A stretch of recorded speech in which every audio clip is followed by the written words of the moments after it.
There are many people that believe that prostitution and drugs are some of the scariest things in the world, that they cannot and must not be spoken of. Go Ask Alice is a book that does just that.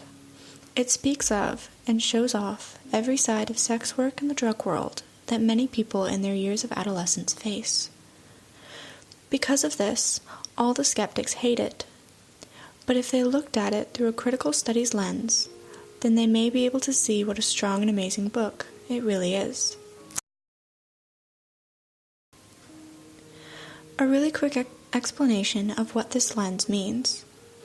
Basically, it's looking at a piece of literature with the thoughts of someone finding the cultural appropriation or historical value in the novel.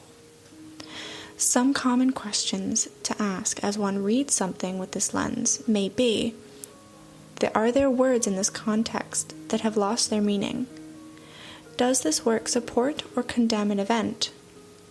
Can we see it do both? With this lens, we can see that this book was written in a time not much different to the one that we're currently living in. And with that knowledge, we can see how our society is going and how far it has come.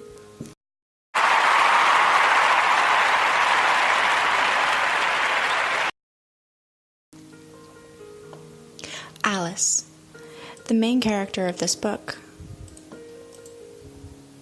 or diary as many people see it. She could be anyone. She is made out to be a very every girl, which makes it easier to sympathize with her, because we feel like we know her. She is a very good girl gone bad, which is good for the story, because if it wasn't, then it would just be bad girl stays bad, which isn't very interesting. And so instead of being a bad girl, she speaks a lot of God and family and love and even fitting in. I already mentioned that many of the reasons people hate this book is because it speaks of drugs and prostitution and underage sex. What I didn't mention is how it shows the allure of it all. Instead of just showing this all as, this is bad, don't do it, Sparks, the author, shows it as more of, this is what could happen. There is an allure to fit in, and to fit in sometimes it is said that the person must do drugs and have underage sex.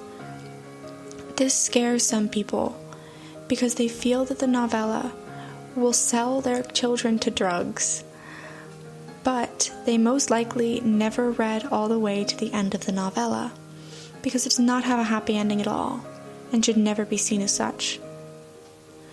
There is a sort of expectation versus reality thing that goes on in real life that is not shown in some forms of media. But in this story, it shows it very vividly, which has and will help many young people know what to expect in their time in high school and young adolescence.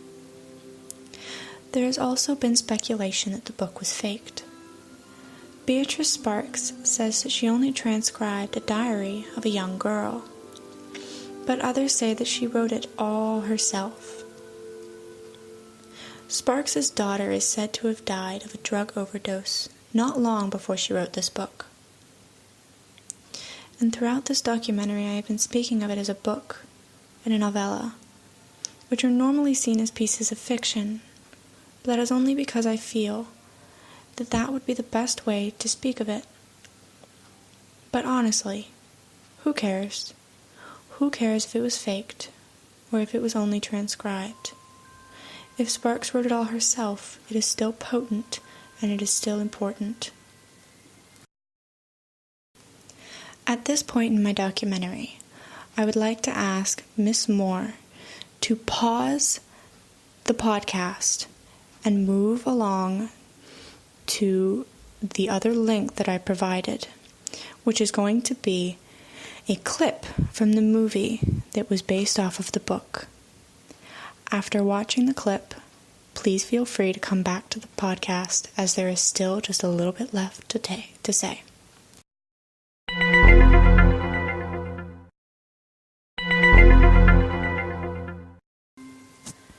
All in all, This book is glorious.